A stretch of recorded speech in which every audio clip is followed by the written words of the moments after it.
queridos irmãos, eu desejo que a paz de Cristo esteja sobre sua vida, sobre o seu coração, sobre a sua família.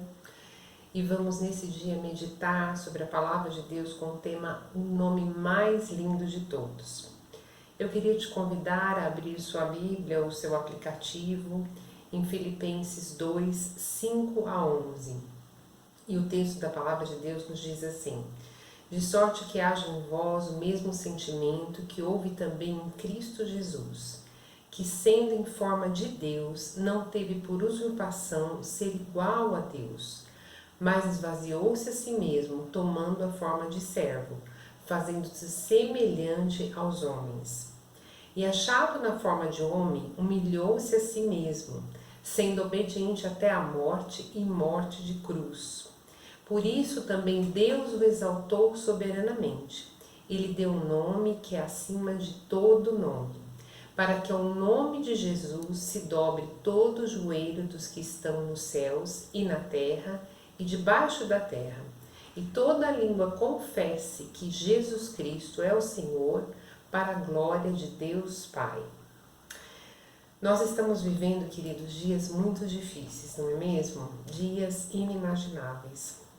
Já faz 4 meses, pouco mais de 4 meses, que essa pandemia chegou ao Brasil e nós temos vivido dias de confinamento, dias de isolamento, dias de angústia, de aflição, de temor, né?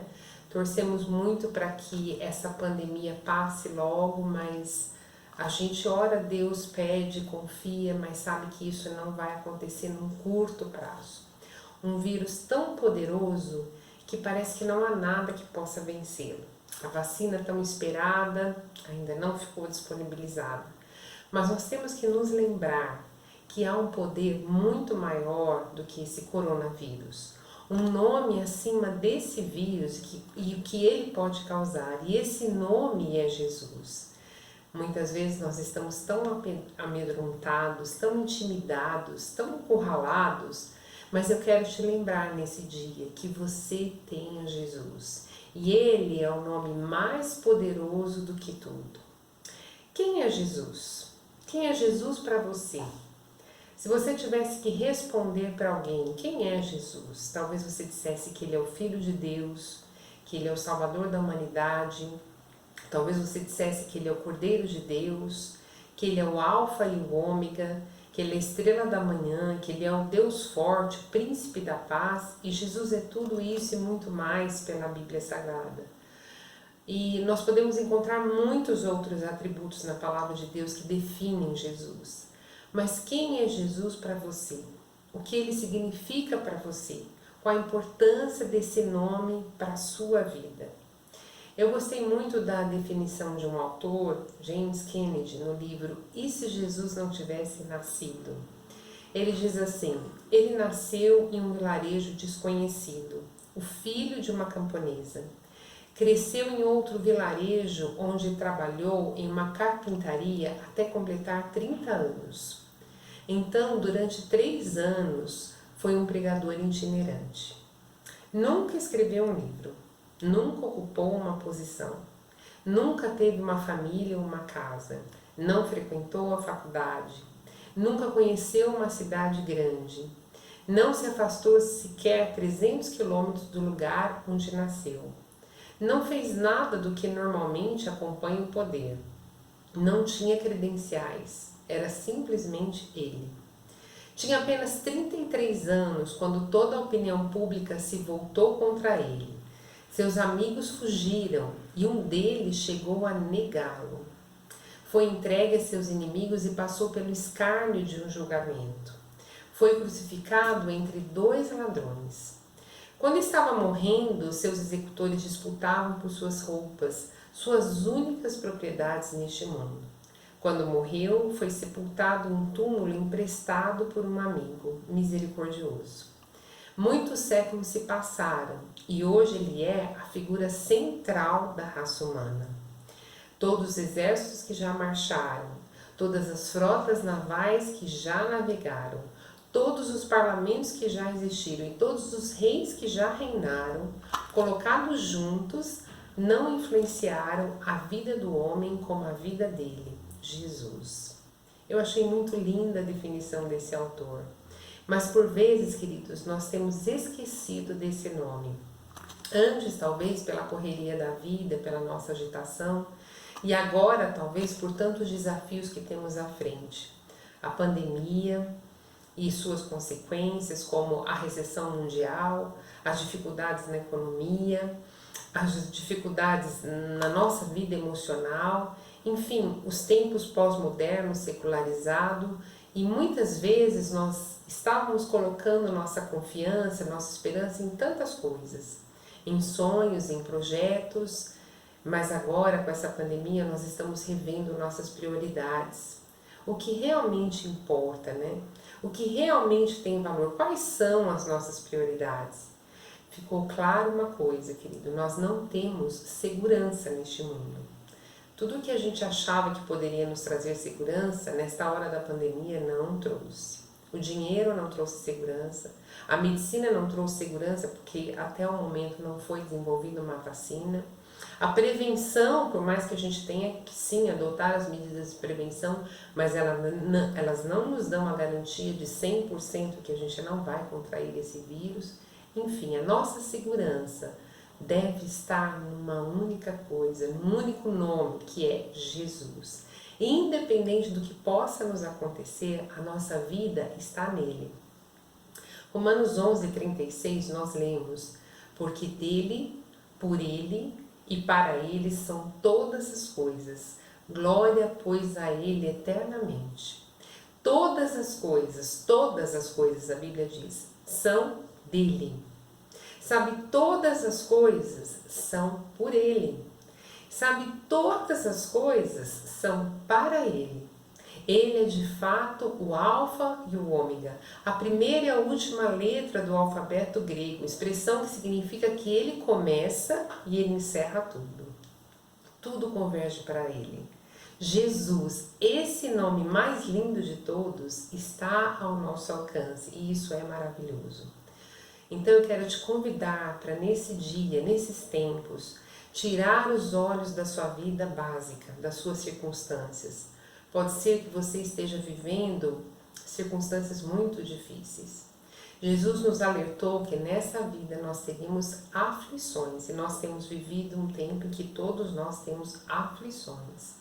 Ou pode ser que mesmo no meio dessa pandemia, de tudo isso que está acontecendo, você esteja vivendo uma alegria intensa. Pode ser que nasceu um filho, pode ser que você conseguiu um emprego mesmo no meio de tudo isso e isso te trouxe alegria. Pode ser que um familiar seu foi curado dessa Covid e você é eternamente grato ao Senhor por isso. Mas eu te convido a colocar os seus olhos na eternidade. Lá está esse Jesus e nada pode se comparar a Ele. Nenhuma luta, nenhuma preocupação, nenhuma alegria, nenhum sonho realizado se compara a esse Jesus que nos salvou, que intercede por nós e que vem nos buscar. Então coloque os seus olhos na eternidade e veja Jesus nesse dia. O tema do Evangelho de João, o tema central do livro é que Jesus é Filho de Deus. E logo no primeiro capítulo, ele nos deixa claro que Jesus é a palavra. João 1:3 nos diz assim: no princípio era o Verbo, e o Verbo estava com Deus, e o Verbo era Deus. Ele estava no princípio com Deus, todas as coisas foram feitas por ele, e sem ele nada do que foi feito se fez. Essa expressão, no princípio era o Verbo, e o Verbo significa a palavra. Em Gênesis 1, lemos que Deus criou tudo por meio da sua palavra. Essa palavra era o Cristo. No meio da natureza e da história, nós conhecemos a Deus totalmente por intermédio de seu Filho Jesus. A Bíblia é a palavra de Deus escrita e Cristo é a palavra de Deus viva e encarnada. Encarnada significa que se fez carne, que se fez homem, que habitou entre nós, nasceu e viveu entre nós. A humanidade viu Deus através de Jesus, o Deus encarnado. O Deus que se deixou conhecer, o Deus que se deixou tocar, o Deus que se deixou ser açoitado, o Deus que se deixou ser morto por amor a nós. E João 1,14 diz: e o Verbo se fez carne e habitou entre nós, e vimos sua glória como a glória do unigênito do Pai, cheio de graça e verdade. Jesus veio e habitou entre nós, e isso é incrível. Você conhece a história, ele nasceu numa manjedoura, não havia lugar para ele. Nasceu entre os animais, numa estrebaria. O Rei dos Reis, o Senhor dos Senhores, o Filho de Deus, mostrando que era um Deus que veio para servir e não para ser servido. Deus se fez em silêncio por cerca de 400 anos, durante o período interbíblico. Entre o Antigo e o Novo Testamento não havia voz profética e pouco se sabe sobre esse período. Mas então, depois do silêncio de Deus, cumprindo as profecias, o Messias nasceu, ali em Belém, como o anjo havia anunciado. Seus pais deram-lhe o nome de Jesus, no original, Yeshua HaMashiach, que significa Jesus o Cristo, ou o Messias. E ambas as palavras traduzidas significam ungido. O nome de Jesus é poderoso. O nome de Jesus é mais poderoso que as leis da natureza. As leis da física se submetem a ele e são alteradas por ele. E eu queria que você se lembrasse de um texto que está lá em Marcos 4, depois você pode ler com calma, em que a Bíblia relata uma tempestade no mar e Jesus e os seus discípulos estavam lá. A Bíblia fala no versículo 37, Marcos 4, 37, que levantou-se um grande temporal de vento e subiam as ondas por cima do barco de maneira que já se enchia. Aquela pequena embarcação ia naufragar. E a Bíblia fala que Jesus estava dormindo na polpa, na parte traseira da embarcação, dormindo. Até que os discípulos vêm até ele e o chamam e dizem: mestre, não te importas que vamos todos morrer? E aí, Jesus faz algo incrível, mas logo depois de fazer isso, ele diz para ele: por que vocês são tão tímidos? Ainda não tendes fé?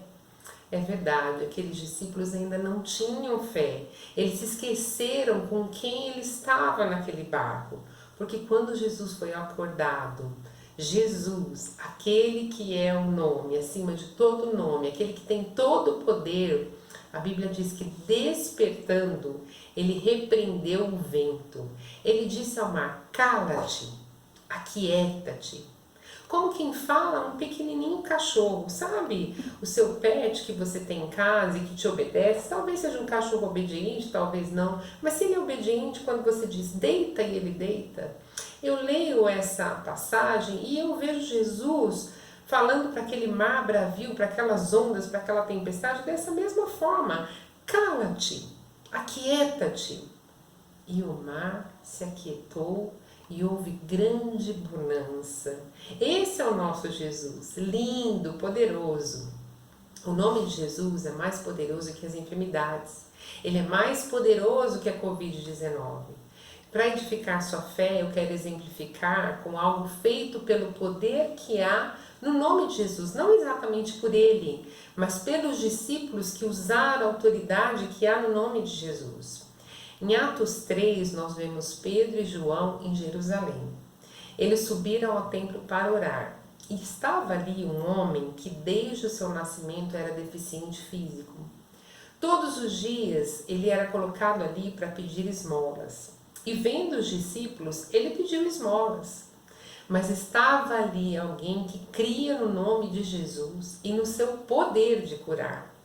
Pedro, então, se enchendo de autoridade, não dele, mas autoridade dada no nome de Jesus, ele diz: olha para nós. E naquele momento, aquele homem paralítico deve ter pensado que ele ia receber uma boa quantia em dinheiro, porque se eles chamaram a atenção dele, ele deve ter feito uma expectativa de que ia receber uma boa quantia. E aí, então, Pedro diz: eu não tenho ouro nem prata, mas o que eu tenho te dou. Em nome de Jesus Cristo Nazareno, levanta-te e anda. Pegou pela sua mão direita, suas pernas se firmaram, a Bíblia diz isso, e o homem que não sabia andar, que havia nascido deficiente, agora saltava, entrou no templo andando, saltando e louvando a Deus. E o povo ficou cheio de assombro pelo que lhe tinha acontecido. E em seguida, então, Pedro faz um sermão lindíssimo, dizendo: homens israelitas, por que vocês estão olhando para nós como se fosse por nossa virtude ou santidade que tivéssemos feito andar esse homem? Foi esse Jesus que vocês mataram, mas que Deus ressuscitou entre os mortos, que nós somos testemunhas dele. Foi esse Jesus que curou esse homem hoje. Foi no nome dele que fizemos isso, não no nosso nome.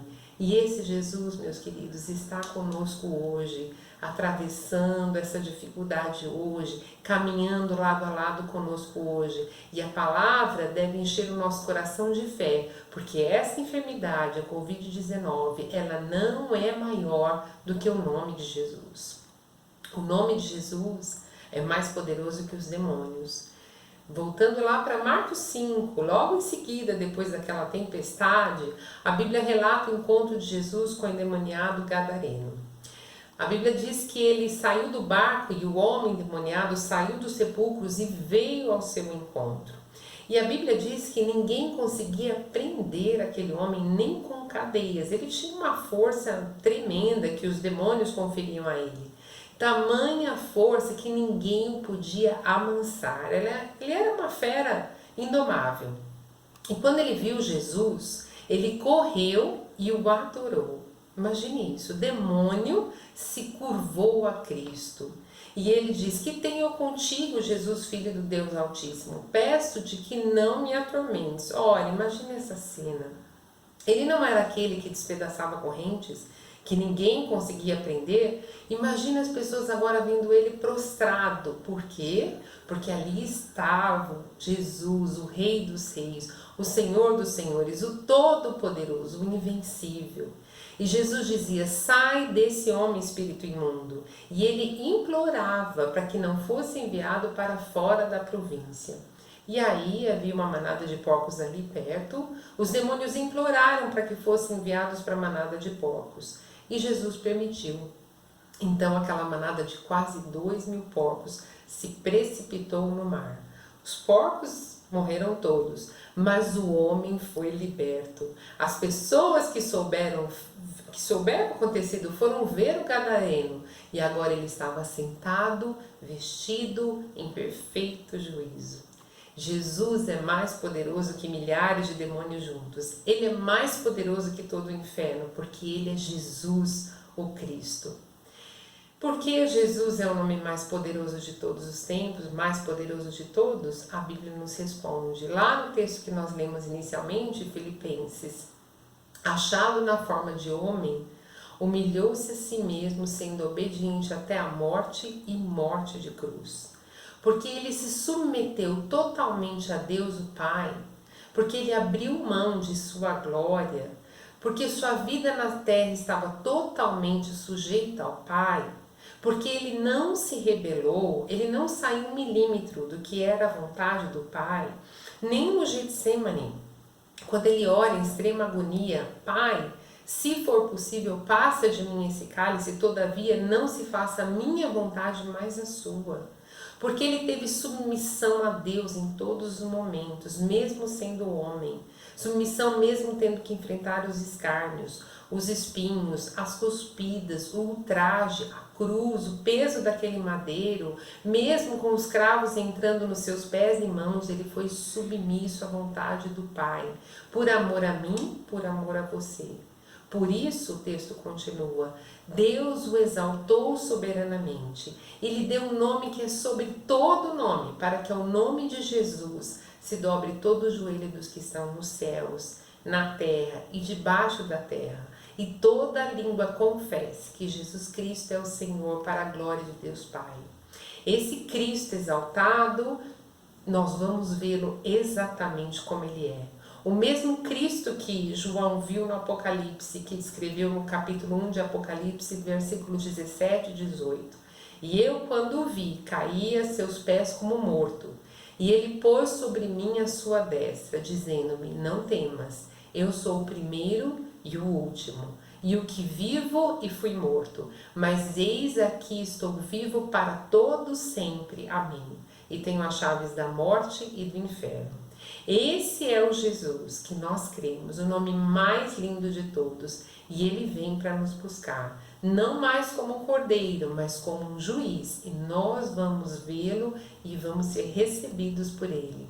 Naquele dia, ao olharmos para ele, poderemos o chamar por um dos seus muitos nomes, conforme está em Isaías 9:6. E se chamará o seu nome, maravilhoso, conselheiro. Esse Jesus Todo-Poderoso está conosco aqui. Está vivendo conosco cada dia. Ele está vendo a nossa provação, a nossa luta, a nossa angústia nesses dias. Jesus não nos abandonou neste mundo à mercê da nossa própria sorte. A pandemia não é um castigo de Deus em que Ele virou as costas para nós. Não, a nossa vida está segura em Cristo. Não tenha medo, tenha fé, porque o nome mais poderoso de todos é o nome do seu Salvador, Jesus Cristo. Que Deus te abençoe.